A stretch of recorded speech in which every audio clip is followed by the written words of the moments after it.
हाँ तो भाई, क्या हाल है आप सभी के? अच्छे सभी? चलो, तो जैसा कि आपको पता है, कल हमने एक टॉपिक के बारे में बात की थी जिसका नाम था आर्तव चक्र, यानी कि मेंस्ट्रुअल साइकिल। ठीक है, तो मैं आपको थोड़ा सा वहाँ रिवाइज करा दूँ यदि मेंस्ट्रुअल साइकिल को 2-4 मिनट, तो ज़रा ध्यान से सुनिए।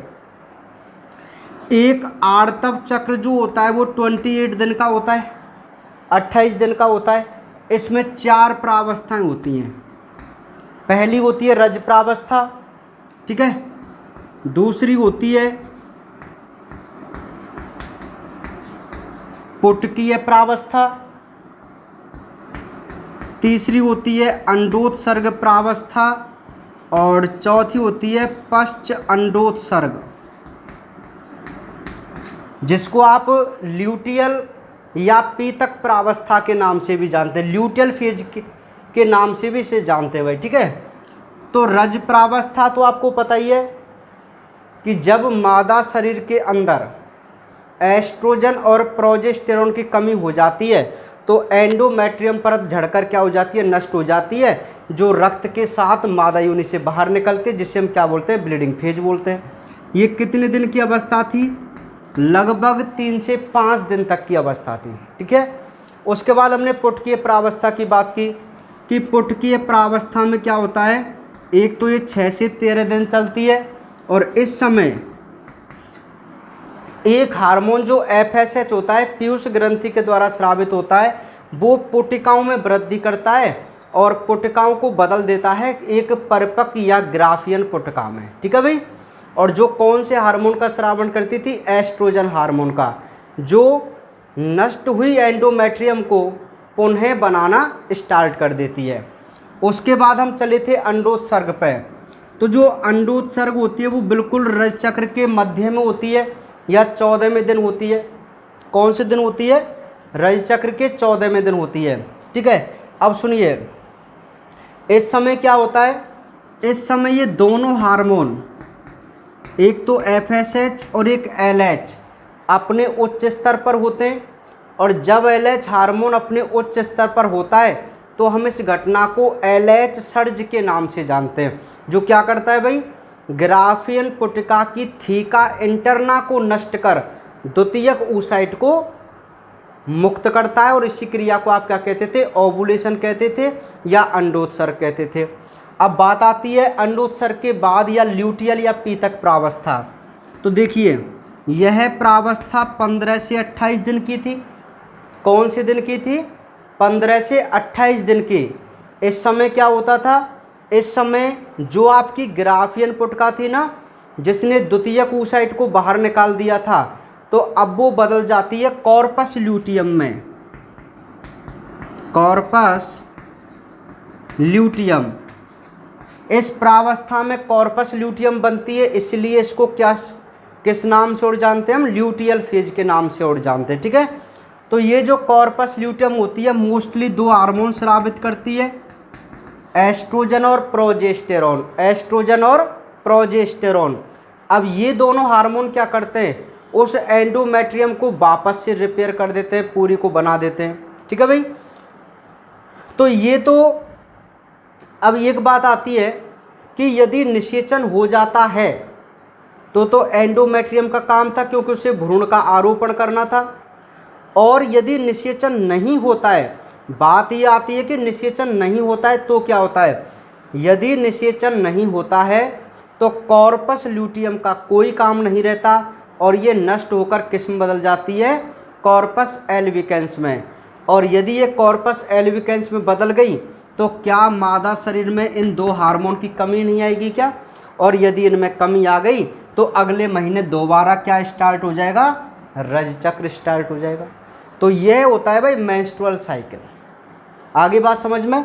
तो कल हमने इसके बारे में डिटेल से बात की थी और इसका एक डायग्राम भी मैंने आपको बताया था और कहा था इसका डायग्राम भी भाई इम्पोर्टेंट है।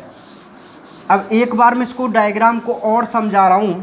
ठीक है, देखिए डायग्राम पे एक और बार आप फोकस कीजिए, क्या है इसका डायग्राम, बहुत ही नॉर्मल है भाई।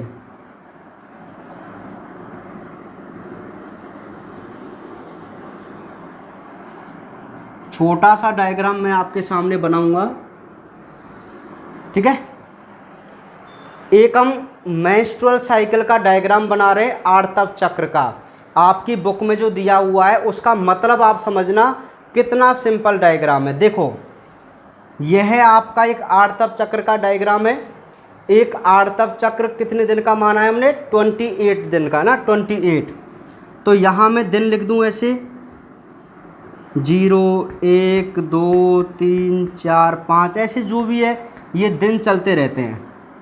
ये 14वां दिन हुआ, ये 21वां और ये 28, ऐसे हमने दिन लिख दिए भाई 28। इतनी बात समझ में आ गई। इसके आपको 4 कॉलम बना लेने। देखो 1 कॉलम, 2 कॉलम, 3 और 4 कॉलम, ठीक है। अब ये जो रज चक्र का आरेख है इसमें बीच वाला दिन कौन सा है? 14वां दिन। तो इस दिन हम ये कैसी लाइन खींच देते हैं कि ये बिल्कुल बिटवीन है, ये मध्य वाला दिन है रज चक्र के। अब इसको कैसे बनाना है वो समझो। एक मेंस्ट्रुअल साइकिल में 4 घटनाएं होती हैं। 4 घटनाएं जैसे मैं आपको बता दूं। एक तो इसमें एंडोमेट्रियम परत झड़ती है और दोबारा बनती है, समझ रहे हैं। अब एक बात बताओ आप, एंडोमेट्रियम परत को कौन से हार्मोन कंट्रोल करते हैं? एंडोमेट्रियम परत को 2 हार्मोन कंट्रोल करते हैं ना, एस्ट्रोजन और प्रोजेस्टेरोन करते हैं ना। अच्छा, और दूसरी घटना इसमें होती है किसमें? पुटिकाओं में चेंजमेंट होता है। बताओ होता नहीं होता? पूरे रज चक्र में 2 में चेंजमेंट होता है, एक तो एंडोमेट्रियम परत में और एक पुटिकाओं में होता है ना। तो एंडोमेट्रियम परत में घटावड़ी देखो, उसी प्रकार पुटिकाओं में देखो क्या चेंजमेंट हो रहा है, और इन दोनों में कौन से हार्मोन काम आ रहे हैं वो देखो। तो सिंपल सी बात है। सबसे पहले हम एंडोमेट्रियम परत को देखते हैं। अब दिनों के हिसाब से देखनी है वो, दिनों के हिसाब से, ठीक है। याद करो, पहले दिन से एंडोमेट्रियम परत झड़ना प्रारंभ करती है ना। तो यार एंडोमेट्रियम में तुम ऐसे कम ना कर सकें, ऐसे ये झड़ नहीं रही है, देखो इसका लेवल घटता जा रहा है ना। तो ये क्या है भाई? एंडोमेट्रियम परत नष्ट होती जा रही है, और ये 5वें दिन तक पूरी नष्ट हो गई ना एंडोमेट्रियम। तो क्या दिक्कत है इसको समझने में? मुझे तो नहीं लगता कोई डाउट होगा यार इसमें, ठीक है भाई।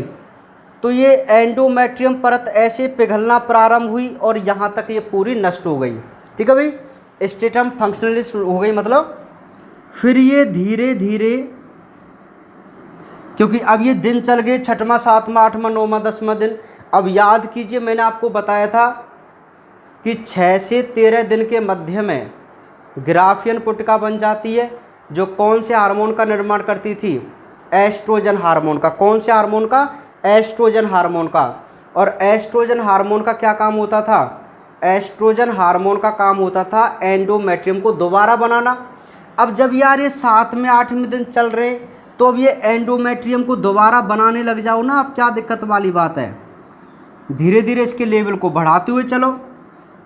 अब जब ये 21वें 22वें दिन पे आएगी तो यहाँ तो प्रोजेस्टेरोन बनने लग जाता है ना 21वें दिन। कॉर्पस ल्यूटियम बन गई होती है ना इस समय, क्योंकि 14वें दिन अंडोत्सर्ग हो गया होगा। फिर 21वें दिन कॉर्पस ल्यूटियम अपने पूरे एस्ट्रोजन प्रोस्टों का स्रावण करने लग जाती है, और उस समय जो हमारी एंडोमेट्रियम लेयर है वो दोबारा से पूरी बनकर तैयार हो जाती है। तो ये देखो चेंजमेंट हुआ कि नहीं हुआ एंडोमेट्रियम में दिनों के हिसाब से। ये पहला कॉलम समझ में आ गया, ठीक है। अब यहीं पे एक बात मैं आपको बताऊं, इस एंडोमेट्रियम को मेंटेन कौन से हार्मोन करते हैं? 2 करते हैं ना, एस्ट्रोजन और प्रोजेस्टेरोन। तो देखो एक बात बताओ, प्रोजेस्टेरोन हार्मोन कब स्रावित होता है? अंडोत्सर्ग के बाद स्रावित होता है ना कॉर्पस ल्यूटियम से। तो स्टार्टिंग में प्रोजेस्टेरोन हार्मोन बिल्कुल ऐसे 0 लेवल पर चलेगा ना, चलेगा ना ऐसे 0 लेवल पर बिल्कुल। और फिर ये 21वें दिन, जैसे यहाँ पे 21वां दिन है, तो 21वें दिन ये अपने पूरे लेवल को प्राप्त कर लेगा। देखो कितना उच्च स्तर हो गया इसका, समझ रहे हैं आप। और फिर ये ऐसे थोड़ा सा डिक्रीज भी होगा, थोड़ा सा, लेकिन ज़्यादा नहीं होगा। तो ये आपका है प्रोजेस्टेरोन हार्मोन का आरेख, ठीक है भाई। अब एस्ट्रोजन की बात करें तो एस्ट्रोजन शुरुआत में थोड़ा ज़्यादा स्रावित होता है भाई, होता है ना। तो देखो ज़्यादा लेवल चल रहा है एस्ट्रोजन का, फिर ये धीरे धीरे कम हो जाता है और ये ऐसे हो जाता है। ये एस्ट्रोजन हार्मोन हुआ। तो ये बता रहे हैं आरेख कि भाई कब एस्ट्रोजन ज़्यादा हुआ, कब प्रोजेस्टेरोन ज़्यादा हुआ। तो बस ये 2 कॉलम कंप्लीट हो गए। ठीक है, एक चेंजमेंट देखने आपने एंडोमेट्रियम का, फिर उसका हार्मोन कंट्रोल आप बताओ। उसके बाद दूसरा चेंजमेंट आता है ना पुटिकाओं का। तो देखो बताया नहीं था कि आपको ये पुटिकाएँ होती हैं, उसमें प्राथमिक द्वितीयक तृतीयक ये पुटिकाएँ बनती जाती हैं और एंड में एक क्या बन जाती है, कॉर्पस ग्राफियन पुटिका बन जाती है। तो ये नहीं बनती क्या, 12 में 13वें दिन ग्राफियन पुटिका ना बनेगा, यूँ बताओ आप, बन जाती है ना। और 14वें दिन क्या होगा, ग्राफियन पुटिका नष्ट हो जाती है। नष्ट क्या होती है, मतलब इसके अंदर से एक द्वितीयक oocyte बाहर निकल जाता है, ऐसे ये निकल गया। और इस क्रिया को आप क्या कहते हैं, ओवुलेशन। तो यार 14वें दिन शो नहीं करेंगे क्या आप यहाँ पे, बिल्कुल बिटवीन में आ रहा है, तो देखो ओवुलेशन हो रहा है। अब ओवुलेशन के बाद क्या होगा, आप सभी को पता है कि अंडोत्सर्ग के बाद जो ये होती है वो एक क्या बना लेती है, कॉर्पस ल्यूटियम बना लेती है। और ये 21वें दिन ज़्यादा मात्रा में प्रोजेस्टेरोन स्रावित करेगी और आगे चल के ये क्या बना लेगी, कॉर्पस एल्बिकेंस। तो ये पुटिकाओं वाला आरेख हो गया। क्या दिक्कत है इसमें बोलो। अब चौथा कॉलम सुनिए। अब इनका हार्मोन कंट्रोलर आप देखिए कि कौन इनको कंट्रोल करते हैं। तो आपको पता नहीं है, 2 हार्मोन मेंटेन करते हैं पुटिकाओं को, एक FSH और एक LH नहीं करते। तो चौथा जो कॉलम है उसमें आपके FSH और LH आ जाएंगे, कोई दिक्कत वाली बात नहीं है। तो आप याद कीजिए, क्या स्टार्टिंग में FSH हार्मोन स्रावित होता था, नहीं। 6वें दिन से कौन सा होता था, FSH। तो FSH का लेवल सबसे पहले बढ़ा हुआ मिलेगा यहाँ पे। ठीक है, ज़्यादा मात्रा में स्रावित होगा, समझ रहे हैं ऐसे।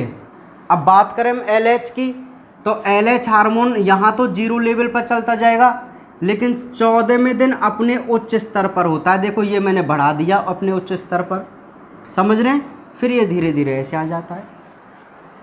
तो ये आरेख होता है भाई किसका, मेंस्ट्रुअल साइकिल का। कोई दिक्कत वाली बात नहीं है इसमें। आप एक बार आप दिमाग लगा के देखो केवल इसको। ठीक है, आई बात समझ में, नहीं आई भाई। ठीक है, तो ये आपका भाई टॉपिक कंप्लीट हुआ, मेंस्ट्रुअल साइकिल। तो अब आपको इसमें कोई भी प्रकार की दिक्कत नहीं होनी चाहिए। चलिए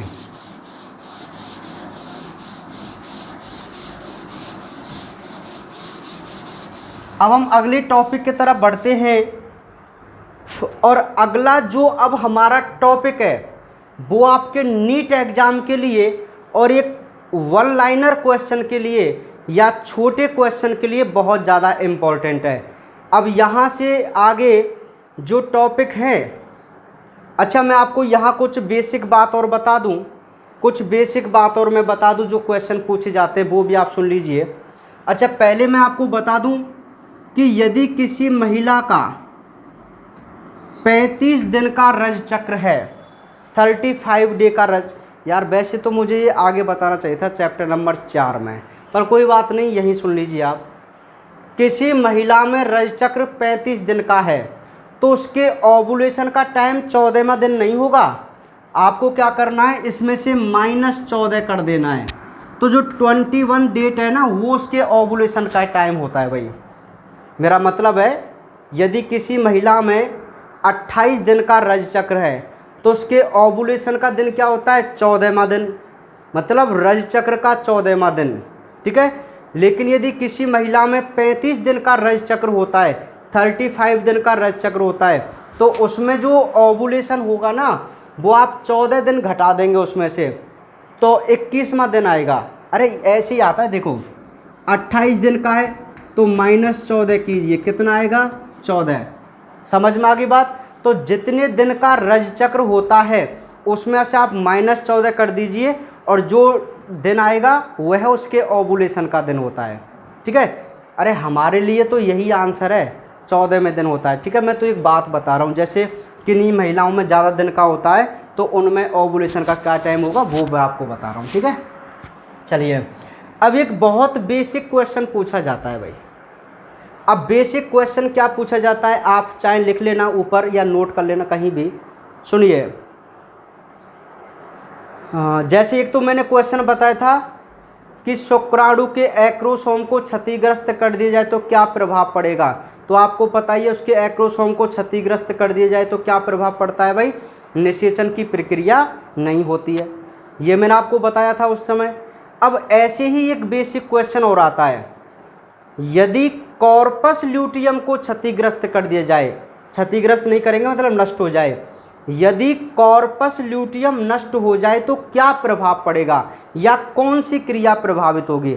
अब आप दिमाग लगाओ, कॉर्पस ल्यूटियम का क्या काम था, कॉर्पस ल्यूटियम का काम था एस्ट्रोजन और प्रोजेस्टेरोन हार्मोन का स्रावन करना, जो क्या काम करते हैं, गर्भाशय की एंडोमेट्रियम परत को परिपक्व करते हैं। अच्छा, किस लिए करते हैं, ताकि भ्रूण का क्या हो सके, आरोपण हो सके। बात समझ में आ गई।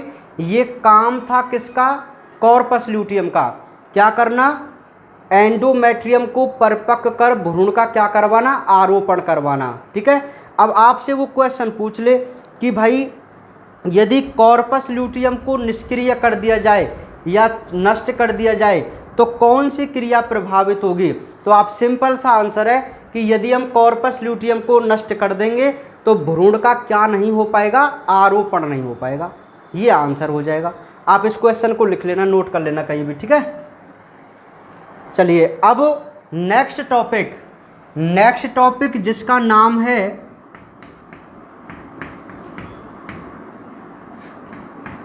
निषेचन एवं अंतररोपण। निषेचन एवं अंतररोपण। ठीक है। Fertilization and implantation. Fertilization and implantation. तो निषेचन एवं अंतररोपण, ये दो बहुत ही मुख्य घटनाएं होती हैं भाई, बहुत ही मुख्य घटनाएं होती हैं और इन घटनाओं को हम बहुत ही डीपली समझ के हुए चलेंगे भाई। ठीक है। चलिए, तो सबसे पहले मुझे इन टॉपिक को समझाने के लिए एक डायग्राम यहाँ पे बनाना पड़ेगा और वो डायग्राम में रफली डायग्राम आपके सामने बना देता हूँ। हालांकि आप इससे अब परिचित हैं, इस डायग्राम से।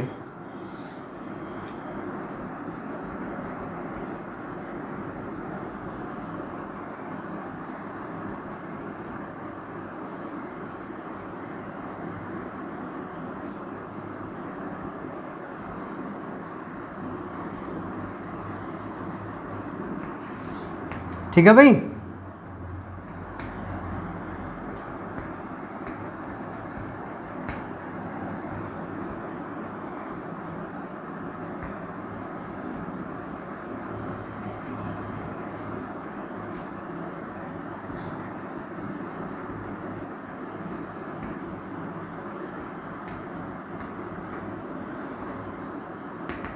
चलिए, एक रफली डायग्राम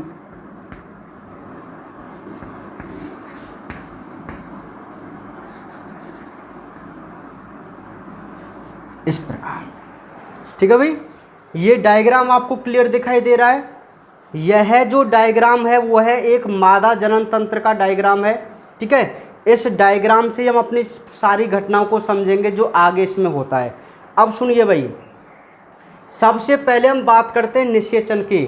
आप अपने नोट्स अपने सामने रखिए, मैं एक एक पॉइंट को बोलूँगा और उस पॉइंट को डायग्राम के अकॉर्डिंग एक्सप्लेन करूँगा, तब आपको पूरा जो सिस्टम है वो पूरा समझ में आएगा।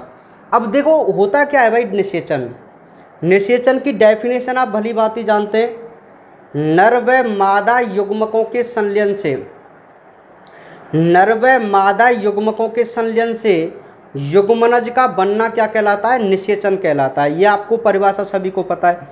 अब ये होता कैसे और इसके बाद कौन सी घटना घटित होती है, वो सारी बातें आज हम यहाँ पे करके चलेंगे। देखो,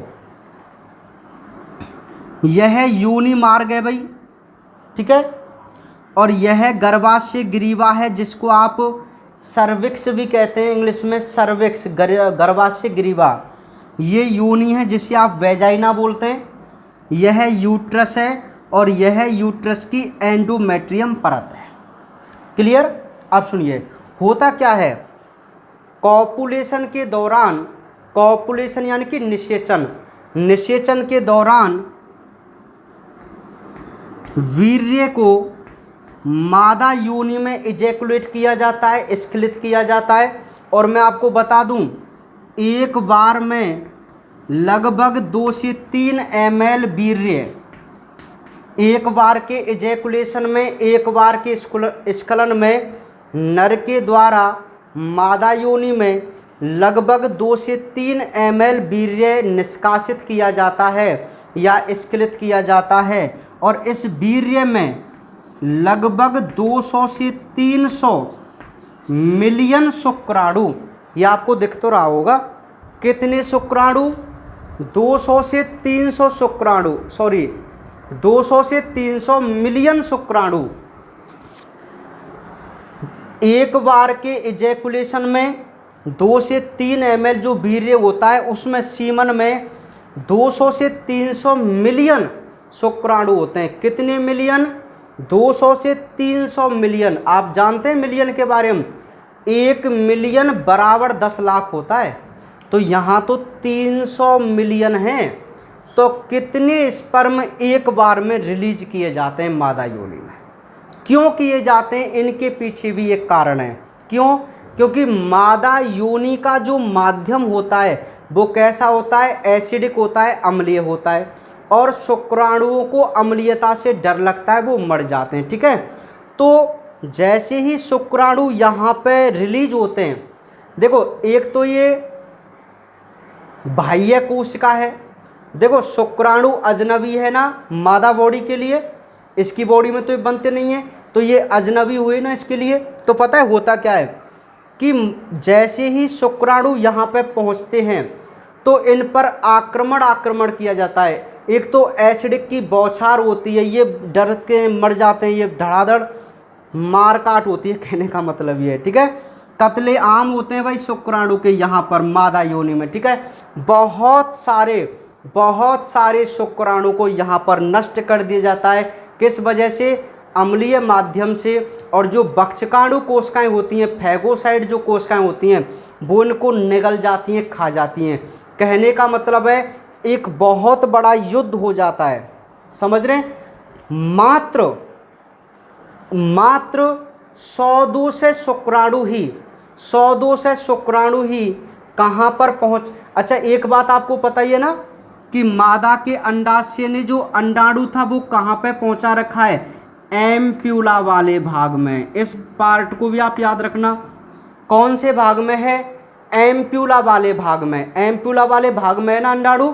ठीक है, अब आप सोचेंगे, देखो एक बात मैं आपको फुल डीपली बता रहा हूँ, सुनिए। अंडाशय से मानव अंड निकलेगा, ठीक है, और यहाँ पे जो फिम्बरी है या ओस्टियम था उसके द्वारा इसको कैच करके यहाँ पे लाया जाएगा। अब आप याद कीजिए, मैंने आपको 11th क्लास में टिश्यू पढ़ाए थे ऊतक, और वहाँ मैंने आपको बताया था कि मादा की फैलोपियन नलिका में सिलिएटेड कॉल्यूमनर एपिथेलियम होता है। ठीक है, पक्षमावी ऊतक होते हैं भाई, है ना, पक्षमावी उपकला ऊतक होता है ना, समझ रहे हैं आप? अच्छा ये जो ऊतक होते हैं ना, सिलिएटेड ऊतक, ये क्या काम करते हैं? ऐसे होता है, देखो ऐसे हेयर जैसी स्ट्रक्चर, और ये क्या करते हैं? उस ओवम को गति कराते हैं और इसको कहाँ पहुँचा देते हैं? एम्प्यूला वाले भाग में। कहाँ पे पहुँचा देते हैं? एम्प्यूला वाले भाग में। आ गया भाई अंड एम्प्यूला वाले भाग में। कैसे आया? खुद गति नहीं करता ये सिलिएटेड एपिथेलियम लेयर होती है, ये टिश्यू होते हैं जो इसको गति कराते हैं। तो एम्प्यूला वाले भाग में पहुँच जाता है कौन? अंड।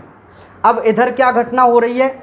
किसी नर ने वीर्य स्खलित किया, मैथुन क्रिया के दौरान अधिकांश शुक्राणु यहाँ पे मार दिए जाते हैं, और कुछ शुक्राणु, अब ध्यान से सुनना मेरी एक बहुत इंपॉर्टेंट बात, मान लीजिए ये शुक्राणु है बेचारा, ठीक है भाई, ये बेचारा शुक्राणु दुबकते हुए, छिपते हुए, बचते हुए भागा जा रहा है। कहाँ? अपने लक्ष्य की ओर, मतलब अंड की ओर।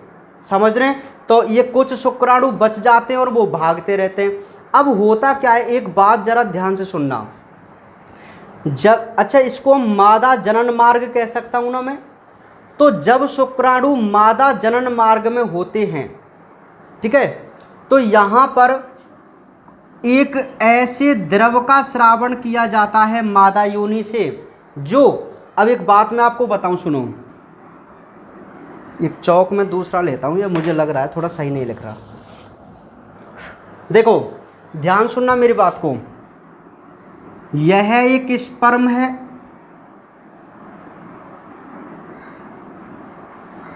ये इसका केंद्रक, ये ग्रीवा, आप समझ जाइए ना, इतना समझ जाइए। चलिए, तो ये टोपीनुमा संरचना और उस पर एक आवरण है प्लाज्मा मेम्ब्रेन का भाई, ठीक है। तो यह एक्रोसोम है ना, आपको याद होना चाहिए ये एक्रोसोम है, और इस एक्रोसोम के पास एंजाइम होते हैं, भेदन एंजाइम, जो मतलब अंडाणु की भित्ति को गलाने का काम करते हैं, ठीक है। तो अभी शुक्राणु के ऊपर ये प्लाज्मा मेम्ब्रेन झिल्ली है। तो मैं आपको बता दूं, जब तक शुक्राणु के ऊपर ये प्लाज्मा मेम्ब्रेन झिल्ली होती है, तब तक ये निषेचन नहीं कर सकता। निषेचन नहीं कर सकता मतलब भाई, जब एक्रोसोम के ऊपर से कोई कवर हटेगा नहीं तो एंजाइम मुक्त नहीं होंगे, और एंजाइम मुक्त नहीं होंगे तो अंडाणु भित्ति को भेद नहीं पाएगा। ये समझ पा रहे हैं आप बात को? तो कहने का मतलब है कि जब ये शुक्राणु यहाँ रिलीज किए जाते हैं, तब इनके पास निषेचन करने की क्षमता नहीं होती, ठीक है। लेकिन जैसे ही ये जनन मार्ग में पहुंच जाते हैं, तो मादा योनि के द्वारा कुछ ऐसे स्राव यहाँ पे मुक्त किए जाते हैं, जो इसकी प्लाज्मा झिल्ली को क्या कर देते हैं, गला देते हैं भाई। ये बहुत इंपॉर्टेंट पॉइंट है, जो नीट का क्वेश्चन है। ये इसकी प्लाज्मा मेम्ब्रेन को गला देते हैं, और जैसे ही इसकी प्लाज्मा मेम्ब्रेन नष्ट हो जाएगी, तो आप देखिए एक्रोसोम मुक्त हो जाएगा। फिर ये अपने क्या करेगा, भेदन एंजाइम छोड़ सकता है और निषेचन कर सकता है। तो अब इसमें निषेचन की क्षमता आ गई कि नहीं आई, निषेचन करने की क्षमता, ठीक है। तो एक बात मैं आपको बता दूं, एक टर्म है, आप इसको नोट कर लेना, योग्यतार्जन, जिसको कैपेसिटेशन के नाम से जानते हैं। कैपेसिटेशन नाम क्या है, योग्यतार्जन, इंग्लिश में क्या बोलते हैं, कैपेसिटेशन बोलते हैं, ठीक है भाई, या कैपेसिएशंस भी इसको बोलते हैं। कहीं इसको कैपेसिएशंस भी बोला जाता है, कैपेसिटेशंस भी बोलते हैं भाई, दोनों ही वर्ड बोले जाते हैं। अब आपसे पूछा जाता है कि शुक्राणु में जनन की, जो शुक्राणु में कैपेसिटेशन या योग्यतार्जन कहाँ संपन्न होता है, तो आपका आंसर क्या रहेगा, मादा जनन मार्ग में। कहाँ पर, मादा जनन मार्ग में। अब आप समझ गए इस क्वेश्चन को। अगर मैं आपसे पूछूं कि कैपेसिटेशन क्या है या योग्यतार्जन क्या है, तो आप क्या बोलेंगे, सर शुक्राणु जब मादा जनन मार्ग में पहुंचता है तो उसके द्वारा निषेचन करने की क्षमता अर्जित की जाती है, इसी को हम योग्यतार्जन या कैपेसिटेशन कहते हैं। अब ये घटना कहाँ संपन्न होती है, मादा जनन मार्ग में संपन्न होती है। ये बात आपको समझ में आ गई, ठीक है। मैं आपको पूरा प्रोसेस बता रहा हूँ, सुनिए। पहला बात मैंने आपको बताई निषेचन की परिभाषा। अब मैं आपको समझाना चाह रहा हूँ कि ये निषेचन की जो डेफिनेशन है ना, उसको मैं फुल डीपली एक्सप्लेन कर रहा हूँ कि आखिर ये निषेचन होता कैसे है। तो पूरे प्रोसेस पे चल रहे हैं ना हम, बिल्कुल। तो अभी तो ये इसके पास योग्यतार्जन आ गया, निषेचन करने की क्षमता आ गई। अब ये शुक्राणु क्या करते हैं, अब देखो जरूरी नहीं है यहाँ पर कोई कुछ लगा हुआ हो, कुछ शुक्राणु इधर भी जाते हैं और कुछ शुक्राणु इधर भी जाते हैं। अब एक बात मेरी सुनना, किसी भी फीमेल में 2 अंडाशय होते हैं, तो इनमें क्या होता है, हर महीने अल्टरनेटिव सिस्टम से अंड रिलीज किए जाते हैं। हो सकता है पहले महीने इस अंडाशय से अंड बने, तो दूसरे महीने इस अंडाशय से अंड बनेगा, ऐसे सिस्टम चलता है। अब ये जरूरी भी नहीं है कि ऐसे ही चलता रहे, किसी में 2 महीने दर से, किसी में 3 महीने, ऐसे चलता रहता है। कहने का मतलब है दोनों अंडाशयों से अंड निकल सकता है, ये है, समझ गए। किसी भी महीने किसी से भी निकल सकता है। अब सुनो, अब ये मान लीजिए बहुत सारे शुक्राणु थे, कुछ अधिकतर नष्ट हो गए, अब कुछ तो इधर चले जाएंगे और कुछ इधर चले जाएंगे। अब जो इधर चले जाएंगे वो तो बेचारे वैसे ही मर जाएंगे, कुछ मिलेगा ही नहीं उनको। समझ पा रहे हैं आप मेरी बात को? इनको कुछ मिलेगा ही नहीं, बेचारा जिसकी तलाश में ये आए थे, दर दर भटक रहे थे, लेकिन इसको कुछ नहीं मिला और भटक भटक कर अपनी जान दे देंगे। ठीक है, समझ रहे हैं आप मेरी बात को? ये शुक्राणु जो इधर आ जाते हैं वो तो बेचारे ऐसे ही मर जाते हैं, है ना। और वो कहते हैं ना, वो क्या है यार, कौन सी कहावत है, खोदा पहाड़ निकली चुईया, है ना। मतलब कितनी मेहनत करके जूझ जाज के यहाँ से बचते बचाते हुए आए थे और अंत में क्या मिला भैया? समझ रहे हैं आप मेरी बात को? जहाँ पहुँचना चाहिए था वहाँ तो पहुँचे नहीं और पता नहीं कहाँ चले गए। लेकिन कुछ स्पर्म इधर चले जाते हैं जहाँ उनका टारगेट होता है या अंड होता है। ठीक है, अब हम बहुत डीपली चल रहे हैं भाई। अब ये जो स्पर्म होता है लालाओ, ये स्पर्म पहुँच गया कहाँ पर? कहाँ पर पहुँच गया? अंडाणु के पास। कहाँ पर पहुँच गया? अंडाणु के पास। तो अब क्या घटना घटित होती है, क्या घटना घटित होती है वो आप यहाँ पर देखिए। सारी चीज़ें मैं आपको एक्सप्लेन करूँगा, एक एक पॉइंट का आपको मतलब समझ में आएगा। ठीक है, तो सुनिए भाई, यह आपका एक अंड है और आपको पता है ना अंड के रूप में क्या निकलता था? केवल द्वितीयक oocyte। पता है ना आपको? देखो भाई,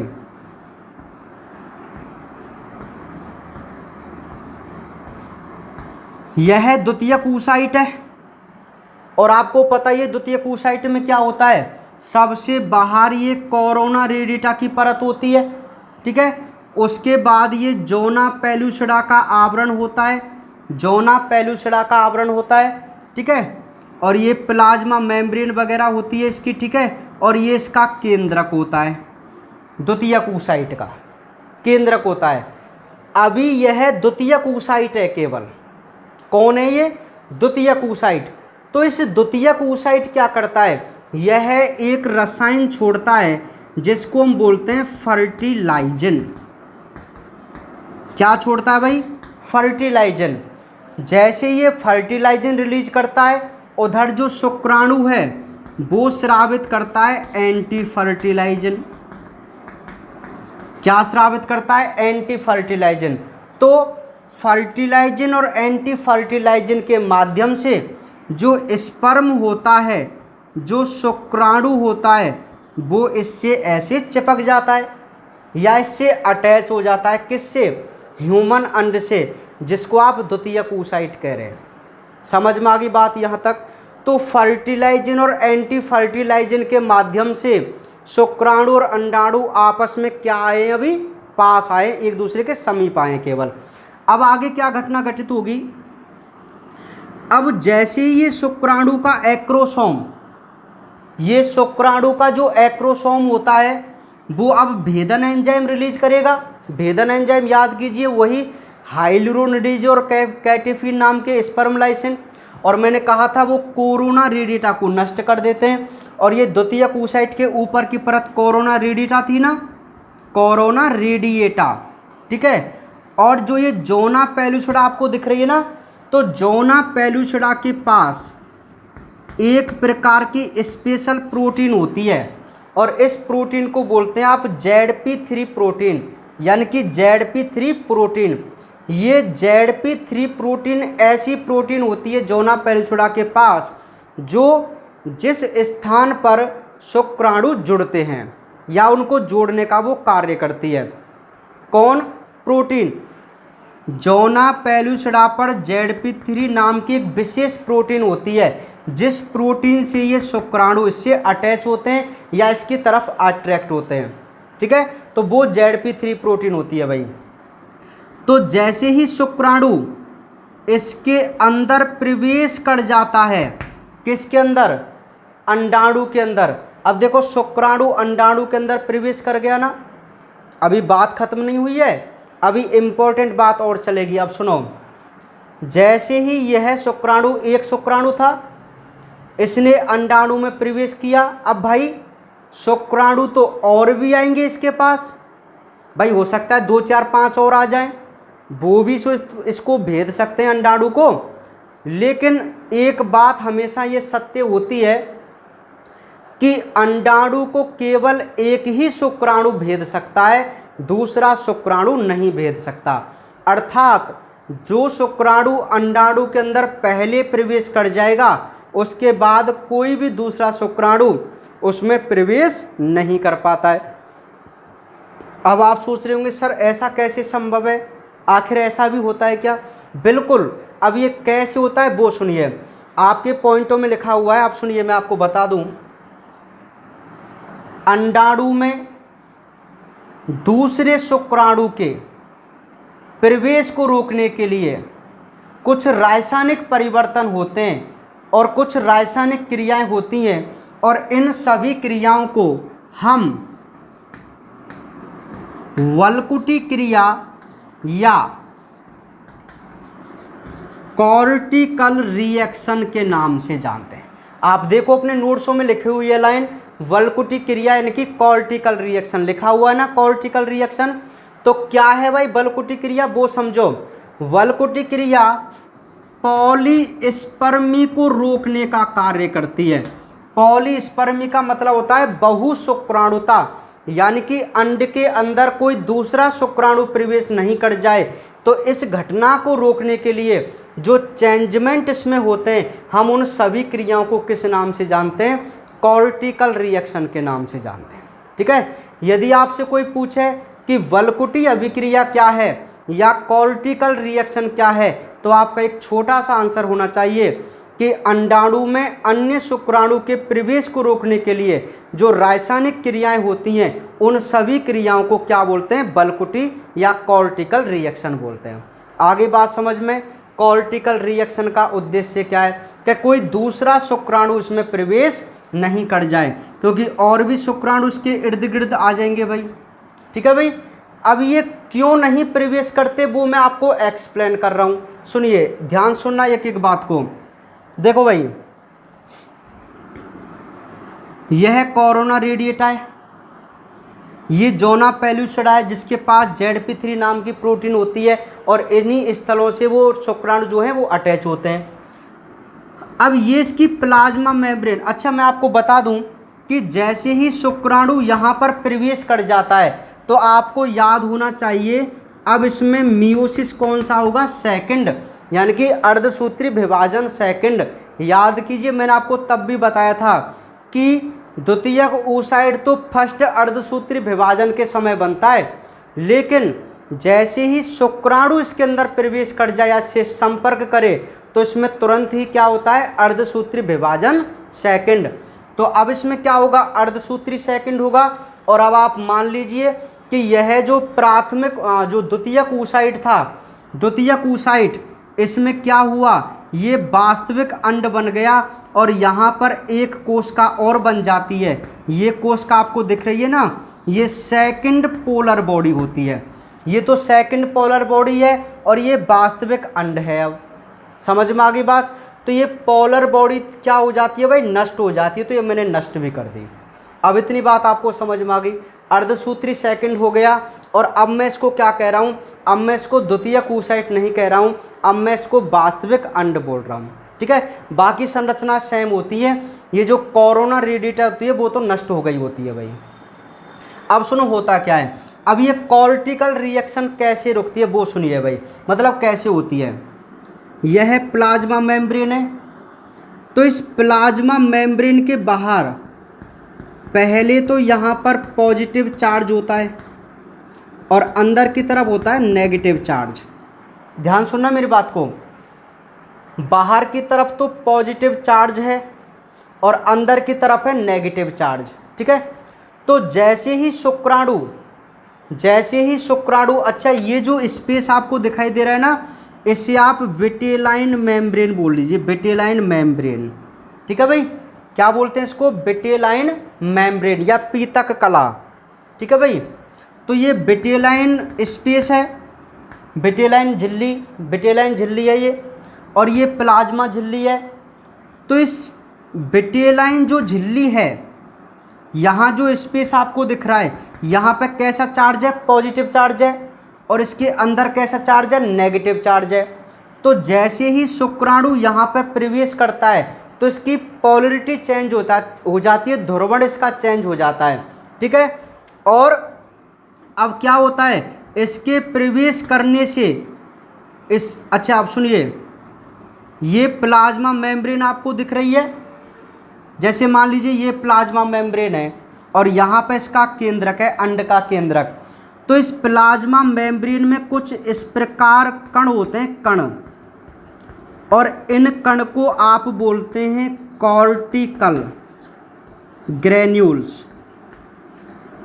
कॉर्टिकल ग्रेन्यूल्स, इस क्रिया को कॉर्टिकल क्रिया क्यों कहते हैं, इसका भी मतलब आपको समझ में आ जाएगा। देखो, प्लाज्मा मेम्ब्रेन के नीचे ये कॉर्टेक्स भाग होगा ना, अरे कॉर्टेक्स तो भाई परिधीय पार्ट होता है, आउटर पार्ट होता है, और इनर पार्ट मेडुला होता है। तो ये इसका परिधीय या कॉर्टेक्स पार्ट ही तो हो गया। तो अंड के कॉर्टेक्स भाग में कुछ कण होते हैं, कण, ठीक है। तो जैसे ही ये शुक्राणु यहाँ पे प्रवेश करता है ना, तो ये कण यहाँ से निकलकर, कहाँ से, प्लाज्मा मेम्ब्रेन के अंदर से निकलकर ये विटेलाइन झिल्ली में ऐसे जमा हो जाते हैं। देखो ऐसे, ये कॉर्टिकल कण थे जो पहले प्लाज्मा मेम्ब्रेन के अंदर थे, और अब यहाँ से निकलकर ये कहाँ जमा हो गए, बाहर की तरफ। आपको मेरी बात समझ में आ गई? कौन से स्थान पर, विटेलाइन झिल्ली पर। और ये विटेलाइन झिल्ली पर, विटेलाइन झिल्ली में जब ये कॉर्टिकल कण जमा हो जाते हैं तो अब आप इस कला को बोलते हैं निषेचन कला। क्या बोलते हैं इसको? निषेचन कला के नाम से जानते हैं। तो विटेलाइन झिल्ली किस में चेंज हो गई, बोलो? विटेलाइन झिल्ली किस में चेंज हो गई? निषेचन झिल्ली में। किस में चेंज हो गई? निषेचन झिल्ली में। अब ये स्थान ऐसे मानो आप यहाँ पे भर गए, ये ऐसे, समझ पा रहे हैं आप मेरी बात को? देखो, ये शुक्राणु तो प्रवेश कर गया यहाँ तक, ये शुक्राणु तो यहाँ तक प्रवेश कर गया। इसके बाद इसमें ये क्या बन गया, ये ठोस संरचना बन गई। क्या बन गई? ये ठोस संरचना। आप समझ पा रहे हैं इस बात को? और जैसे ये ठोस संरचना बनती है तो जो ZP3 रिसेप्टर होते हैं वो भी क्या हो जाते हैं, निष्क्रिय हो जाते हैं। अब आप सोचो, यदि ZP3 रिसेप्टर निष्क्रिय हो गए तो क्या कोई दूसरा शुक्राणु इससे संपर्क साध पाएगा? नहीं। क्यों? क्योंकि संपर्क किससे होता है? ZP3 प्रोटीन से। और जब यहाँ पर ZP3 रिसेप्टर ही निष्क्रिय हो गए तो कोई अन्य शुक्राणु इससे संपर्क नहीं कर पाएगा या इसके अंदर प्रवेश नहीं कर पाएगा। आई बात समझ में? नहीं आई तो हो गई ना कॉर्टिकल रिएक्शन। या कोई दूसरा शुक्राणु प्रवेश कर सकता है क्या? बिल्कुल नहीं कर सकता। क्लियर? तो ऐसे होती है कॉर्टिकल रिएक्शन। इसको कॉर्टिकल रिएक्शन क्यों बोलते हैं? क्योंकि जो ये चेंजमेंट हुआ था ना, वो कॉर्टिकल कणों के कारण हुआ था, इसलिए इस रिएक्शन को कॉर्टिकल रिएक्शन बोलते हैं। हालांकि इसमें दो प्रकार के ब्लॉक होते हैं, एक फास्ट ब्लॉक, एक स्लो ब्लॉक। आपको ज़्यादा डीपली नहीं जाना है भाई, चाहूँ तो मैं इसको 1 घंटे में करा सकता हूँ, ये बहुत बड़ा टॉपिक है, पर आपके कोई मतलब वाली बात नहीं है, ठीक है? समझ गए? आपको केवल इतना ही नॉलेज लेनी थी कि भाई कॉर्टिकल रिएक्शन क्या होती है, आखिर इसका क्या उद्देश्य है। तो आपको पता चल गया, अन्य शुक्राणु का प्रवेश नहीं हो, इसको रोकने के लिए जो क्रिया होती है हम उसे कॉर्टिकल रिएक्शन बोलते हैं। क्या बोलते हैं भाई? Cortical reaction. तो ये बात आपको समझ में आ गई भाई कॉर्टिकल रिएक्शन की, ठीक है?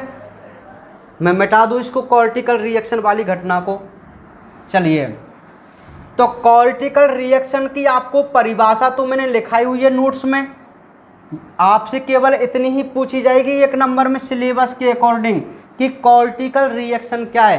तो आपका आंसर इतना ही होना चाहिए कि अन्य शुक्राणु के प्रवेश को रोकने के लिए जो क्रिया होती है हम उसे ही कॉर्टिकल रिएक्शन बोलते हैं। अब डीपली मैंने आपको बता दिया, एक बार मैं फिर रिवाइज करा दूं। ऐसे याद रखो कि भाई जोना पेलुसिडा पर ZP3 रिसेप्टर होते हैं। यदि कोई शुक्राणु इसमें प्रवेश कर जाता है तो प्लाज्मा मेम्ब्रेन के नीचे जो कॉर्टिकल कण होते हैं वो विटेलाइन झिल्ली में जमा होकर उसे निषेचन परत में बदल देते हैं, जिससे ZP3 रिसेप्टर वगैरह निष्क्रिय हो जाते हैं और वो एक हार्ड संरचना बन जाती है, जिससे कोई भी शुक्राणु उसमें प्रवेश नहीं करेगा। ठीक है, समझ गए। तो अब सुनो, अब बहुत इंपॉर्टेंट बात चलेंगी, अभी बहुत इंपॉर्टेंट बात चलेगी भाई। तो अब आपका शुक्राणु जो है वो वहां पर पहुंच गया भाई अंडाणु के पास। तो दोनों के जो केंद्रक होते हैं, देखो दोनों के जो केंद्रक होते हैं, ये शुक्राणु का केंद्रक था, ये अंडाणु का केंद्रक था, और ये आपकी जोना पेलुसिडा परत है। ये जेडपी परत तो हमेशा बनी रहती है भाई। ये जोना पेलुसिडा लेयर हो गई, ये प्लाज्मा मेम्ब्रेन वगैरह होंगी इसके नीचे, ठीक है। तो ये दो केंद्रक मिल गए। अब ये कैसी कोशिका बन गई, एक द्विगुणित कोशिका बन गई, और आप इसी को क्या बोलते हैं भाई, युग्मनज बोलते हैं या जाइगोट बोलते हैं। क्या बोलते हैं आप इसको, युग्मनज या जाइगोट। क्या बोलते हैं, युग्मनज या जाइगोट। तो आपको ये बात समझ में आई कि नहीं आई, कि अब देखो मैंने इतनी देर जो दिमाग लगाया वो केवल किसको एक्सप्लेन किया है, केवल एक छोटी सी डेफिनेशन को, कि नर व मादा युग्मकों के संलयन से युग्मनज का बनना ही क्या कहलाता है, निषेचन कहलाता है। यही परिभाषा थी ना, लेकिन वो परिभाषा तो थी लेकिन एक्सप्लेन अब हुआ है, अब जाके बनाए ना युग्मनज। अब आपको पूरी नॉलेज यहाँ से मिल गई होगी कि आखिर कैसे युग्मक आपस में मिलते हैं और क्या होता है युग्मनज बनने से पहले। तो इतने सारे चेंजमेंट होते हैं भाई युग्मनज बनने से पहले, समझ में आ गई होगी आपको बात, है ना। देखो, मैथुन क्रिया के दौरान 2 से 3 ml वीर्य एक बार में इजेकुलेट किया जाता है। इजेकुलेट का मतलब होता है स्खलित करना, है ना, वीर्य का त्याग करना, जिसमें लगभग 200 से 300 मिलियन स्पर्म होते हैं। अधिकांश शुक्राणु यहाँ पे अम्लीय माध्यम और फैगोसाइट कोशिका के द्वारा मार दिए जाते हैं, लेकिन कुछ बचते बचाते हुए जूझते हुए बेचारे आगे की तरफ बढ़ते हैं। तो जैसे जैसे ये आगे की तरफ बढ़ते हैं ना, तो उनमें उनको क्या मिल जाता है, कैपेसिटेशन उनको प्राप्त हो जाता है या योग्यतार्जन। तो ये क्वेश्चन नीट में पूछा गया था, ठीक है। और मैं आपको बता दूं भाई, मैं आपके लिए एक हिंदी लैंग्वेज में नीट के सॉल्व पेपर लेके आया हूँ, ठीक है। पहले मैंने इंग्लिश में भेजा था, तो कुछ बच्चों को दिक्कत आ रही थी, समझ में नहीं आ रहा था कि ये इंग्लिश में क्या क्वेश्चन है, ठीक है। तो मैं भाई आपके लिए बिल्कुल हिंदी माध्यम के सॉल्व पेपर लेके आया हूँ। तो मैं कुछ दिनों में, अभी थोड़ा बिजी हूँ, कुछ दिनों में आपको चैप्टर नंबर 1, चैप्टर नंबर 2 और चैप्टर नंबर 3, इन तीनों चैप्टर के जो भी क्वेश्चन विगत 11 साल में जो आ चुके हैं, उन सभी की PDF बना के मैं आपको भेजूंगा और आप वहाँ पे मिलान कर लेना। आगे बात समझ में, ठीक है। तो आप बिल्कुल टेंशन मत लीजिए, आपके लिए मैं बहुत कुछ करूँगा। अभी आप आगे देखते जाइए अभी क्या है, ठीक है भाई। एक एक क्वेश्चन से मैं आपको जोड़ूंगा, लेकिन आपको उतना ही पढ़ना है जितना मैं पढ़ा रहा हूँ, ये आपके लिए सफिशियंट है। बिल्कुल समझ पा रहे हैं आप मेरी बात को, हाँ। सारे जो क्वेश्चंस वगैरह हैं वो आपको सभी यहीं से मिलेंगे भाई, ठीक है, हाँ। तो ये योग्यतार्जन वाली बात आप याद रखना कि कैपेसिटेशन कहाँ प्राप्त होता है, तो मादा जनन मार्ग में कैपेसिटेशन होता है। उसके बाद ये पहुँचा, कैसे पहुँचा, अंडाणु ने फर्टिलाइजन स्रावित किया, शुक्राणु ने एंटी फर्टिलाइजन, और दोनों फर्टिलाइजन और एंटी फर्टिलाइजन के माध्यम से क्या हो गए, अटैच हो गए। अब अटैच हुए तो शुक्राणु के एक्रोसोम ने क्या किया होगा, स्पर्म लाइसिन एंजाइम रिलीज किए होंगे, जिसने कोरोना रेडिटा को भेद दिया होगा और उसके अंदर प्रवेश कर गया होगा।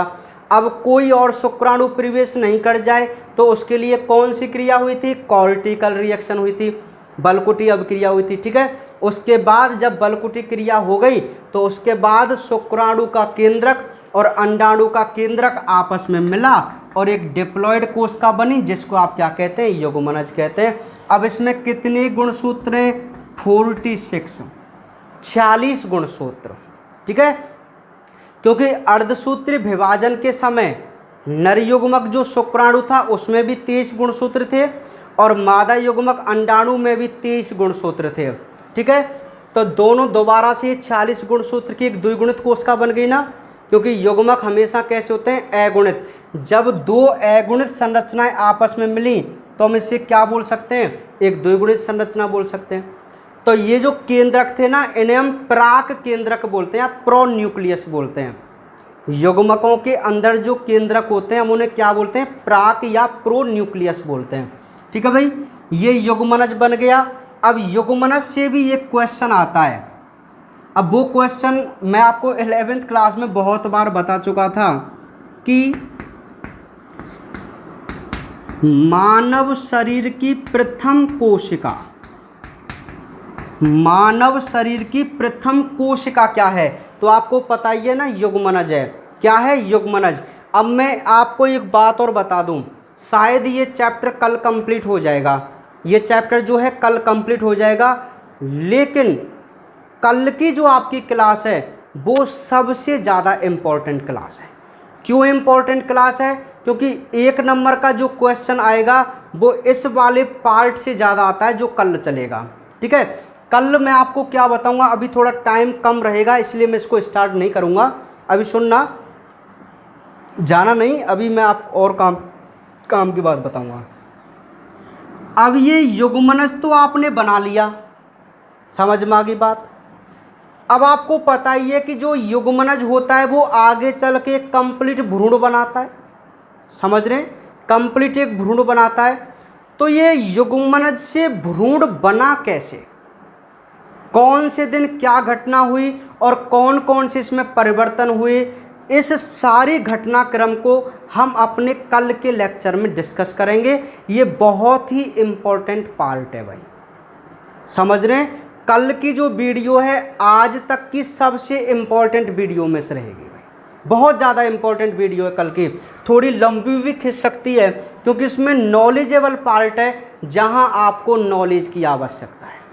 ठीक है भाई, जैसे नॉलेज की आवश्यकता आपकी थ्योरी के अकॉर्डिंग तो एक ही लाइन थी निषेचन की, चाहता तो आप उसी से काम चला लेते कि सब निषेचन ही होता है, लेकिन अब आपको निषेचन समझने के लिए कितना कुछ मैंने आपको बताया, समझ रहे ना।